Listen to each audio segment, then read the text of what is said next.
powerful tool to help you in your business. And today we're going to talk about music and marketing, what you need to know about how you can utilize this tool. So Max DeVincenzo is here with us today to talk about music. And it's such an interesting topic because I think it's often overlooked, maybe underutilized. So tell us a little bit, Max, about your viewpoint on music in general in marketing and how you kind of see this as a tool that people could be using more. Yeah, absolutely. So we were talking a little bit before we started recording, but I kind of see music as a cool tool for branding and for marketing as well. The way I look at those two things is marketing is getting your message to somebody, it's telling somebody, hey, my product is over here. And then branding is everything else in the experience. So if I am going to a coffee shop, I just saw a sign for it, and I'm going to drive over there, the branding piece of that is everything from the outside of the shop to the coffee cups themselves, the people who are hanging out in the coffee shop. And so the music component gets tied into that because music is something that can create an emotional connection for people. So the same way that you get an emotional connection to the coffee shop, music can create an emotional connection for anybody listening to your podcast or purveying your website or watching any video content that you put out. So I mean, you're right. Music definitely evokes some type of emotion within us. And just look at TV commercials, right? Hmm. Any kind of, TV commercials. My husband and I often comment, we'll see a TV commercial and the music that they've chosen for the commercial harkens back to an era that we like, the 80s, for example, or the Yep, 70s. yep. And it makes you feel some kind of way. And now you have a different, maybe affinity for that brand because it Hmm. has tugged on your heartstrings without you even really knowing it. I want to Exactly.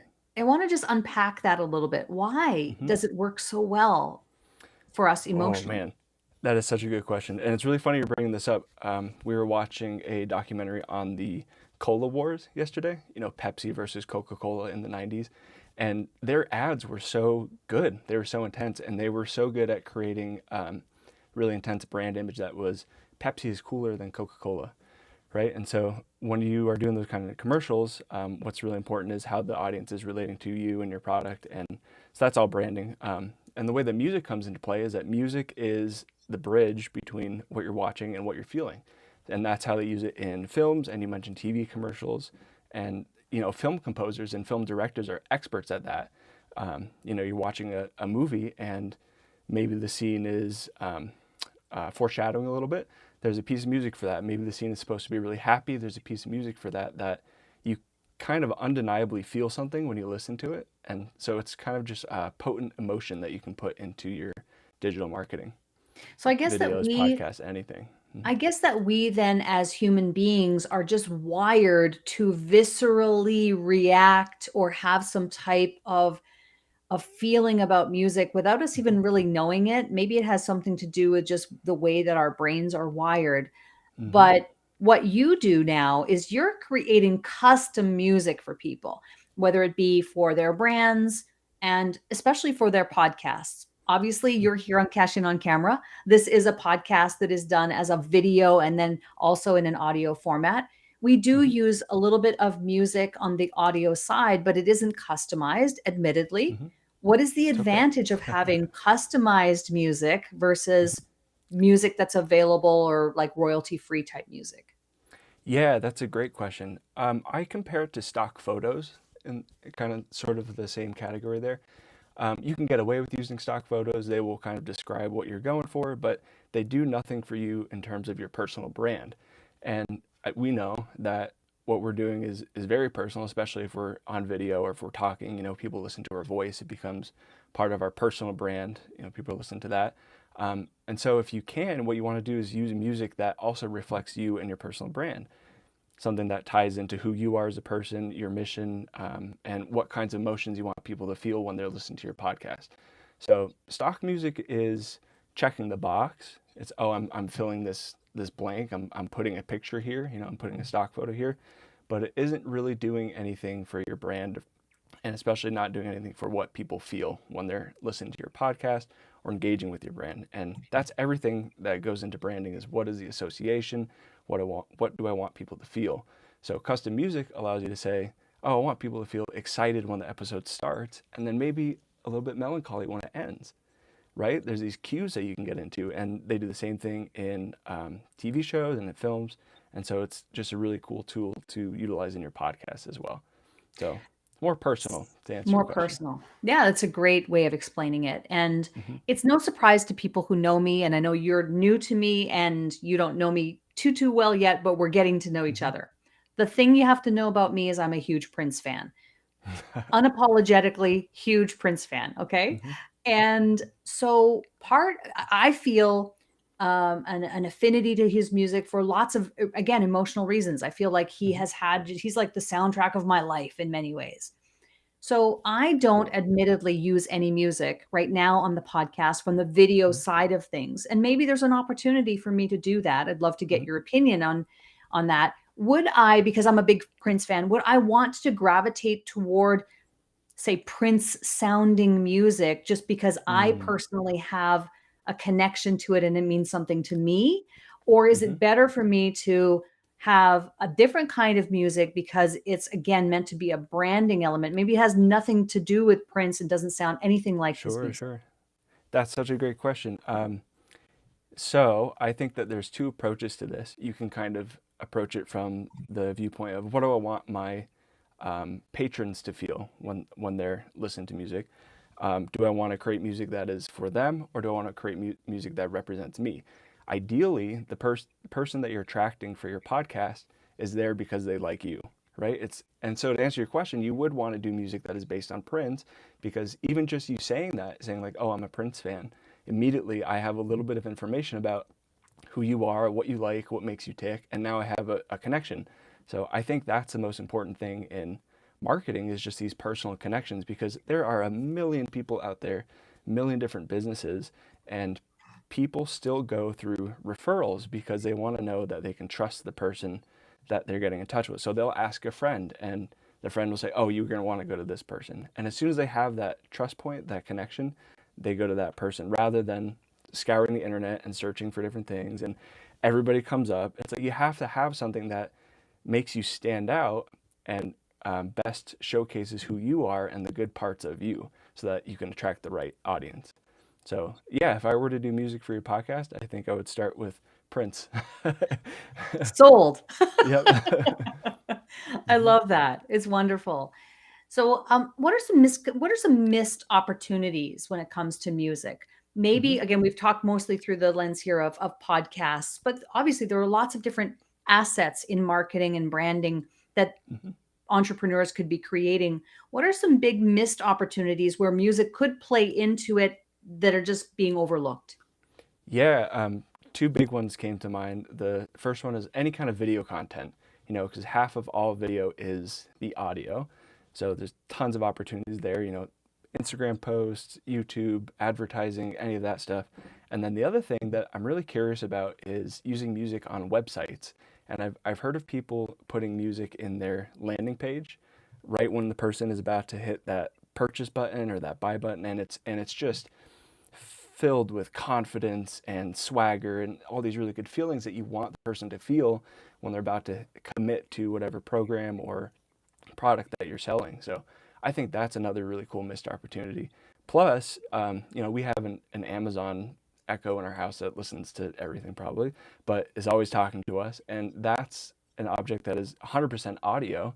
And I'm sure that there are going to be opportunities down the road for advertising to come up on these, home speakers, and again, podcasts, because they're just 100% audio. So lots of different opportunities there. I'm not sure if you're familiar with Gary Vaynerchuk. Do you know him? Mm. Yeah, yeah, I know the name. Mhm. So he does this thing where nearly all of his videos have a little ding, like a little, I don't know Yeah. what the technical Oh, sound Gary is for V. that, Gary V. Yeah, of And course. Yep. and it's like the little sound at the start. There's probably a technical Yes. name in the music world Hmm. about what that's called, but Yep. what about using that kind of a thing, right? Just that sound. It takes less than a second, I think. It's very, very Hmm. short, but it's an audible branding element that as soon as I Hmm. hear it, I know it's Gary V. I can just associate myself. I associate him with that sound. Right, right. MasterCard does it. They have audio branding for when you go to the register and you tap your card, it has a specific sound. It's like, oh, that's the MasterCard sound. It's a cue, or they call them stingers in film industry, TV industry, but it's just a very quick sound. And at the psychology level of it, it's kind of Pavlovian. It's programming a little bit, but at a more pleasant level, it's just branding. It's association. So, oh, I'm doing this thing, and I want the person to feel something good. I'm gonna give them a cue that says, "Hey, you just did something really good," or you're watching a Gary Vee video. Bing, and it just gives them an associative memory with Gary Vee. Gary Vee equals the sound. So every time that sound comes up, immediately the entire brand world of Gary Vee gets scooped up into that sound, and you're there immediately. Yeah, it's so true. Every time I hear it, I just know that it's him and it's very recognizable. And I Hmm. think that would be maybe, again, a huge opportunity for us all collectively to think about music in a different way as far as our marketing is concerned. Hmm. Or, as you put it earlier, and maybe I'll have to retitle this video and this podcast episode now because we called it Music and Marketing. But Hmm. what I'm getting from you from this conversation is it's really about music and branding, Hmm. Hmm. and that's really where the connection is. Yeah. What are some mistakes that could be made with music if people are doing it again? They're Hmm. trying to go on their own and they're doing it without any kind of professional advice or strategy like the one that you provide, Hmm. and the services you provide. But if they're on their own and they're making some mistakes, what are some common mistakes that you see with music? I just so many times I see people scouring the stock music sites and finding something that's close enough and then going with it, and it just ends up leaving them with a bad taste in their mouth when they're listening to their podcast or editing their own podcast. So of course my advice would be to come to somebody like me and find some custom music, something that feels authentic to you. But if you're going to go a different route, I would just say find something that actually resonates with you and spend, if it's possible to find it, spend a little bit extra time and find something that isn't just checking the box, because it really is trying to find a photo of yourself in a list of stock photos, though, right? So it's in some ways impossible to find the exact right thing. Yeah, I That's think that's the great. best advice I can give. Hmm. I love it. I love it. So tell us a little bit about the work that you do at Fox Tracks Music. Tell Hmm. us a little bit about the services and things that you're doing there to help people with the custom music branding. Yeah, so we do all kinds of custom music. Last year, we actually did the theme for a Sirius XM podcast, which was very fun, very exciting. It was about Comic Con and the history of Comic Con San Diego. So it's all kinds of custom music and branded music. And so the way the process works is we will interview a person looking for custom music, find out about what they're looking for, what kind of sound, who they are, their personality, and then into some of the more viscous emotional questions, like what color is your brand? What animal does your brand feel like? And then from there, we'll create 3 demo tracks and send them over, and the client is able to listen to those 3 tracks and just very visceral response, like, oh, which one of those resonates best with me, using kind of similar sound palette or different sonic textures, sound textures that the person gives us inspiration for. They get to choose one of those 3, and then we go from there. And the other cool thing about Fox Tracks, I just want to mention, is that we have a network of studio musicians. So all of the music that we do has actual human beings on it. There's actually somebody playing the drums, actually somebody playing the bass, somebody playing guitar, and that's something that you can't really get with stock music or programmed music, as it's called, or MIDI music. So that's part of the And process. That's what it would look like. I love that. And what I think is so interesting is having an award-winning music producer like yourself, Hmm. who's actually bridging the gap between the actual music itself and then again how we're utilizing it for business purposes, Hmm. branding and Hmm. marketing. And that's a real specialized, I think, thing because you really have to know what you're doing in order for it to really resonate with what that business owner is trying to do. You actually Right, right. created, and I just want to commend you on this. You created a special page for our Cash In on Camera Oh, audience. it was no thing.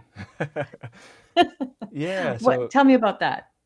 Oh, so for anybody listening to this podcast, if they would like to learn a little bit more about how they could improve their podcast audio, whether that's the recording side of things or looking at the possibility of custom music for it, you can go to this link and schedule a call with me. The link is foxtracksmusic.com/CIOC, as in cash in on camera. So foxtracksmusic.com/CIOC. Max, this is so great. Thank you so much. I really appreciate you doing that. And the last thing I want to ask you is, and it is along the lines of being a Prince fan, we want to encourage our audience of viewers and listeners to stop marketing like it's Mm-hmm. 1999. So, what is a tip, tool, tactic, or technique that's helping you to market yourself or Fox Tracks music right now? Yeah, the one thing that I would give to people is to get personal. Get personal. Market in a way that you can actually connect with the person that you're going to be working with. Get your face there, get your voice there, actually make a connection with the person. And that will bring you lots of success finding clients that you relate to and that you actually want to interact with and work with. And that's the goal. That is the goal. Max, thank you so much for coming on. This has been fantastic. I think you've given us a lot of food for thought around music and marketing, but even more importantly, music and branding, which is the lesson that I learned from this episode. So, really appreciate you coming on the show today. Thanks so much for your insights. Thank you so much for having me.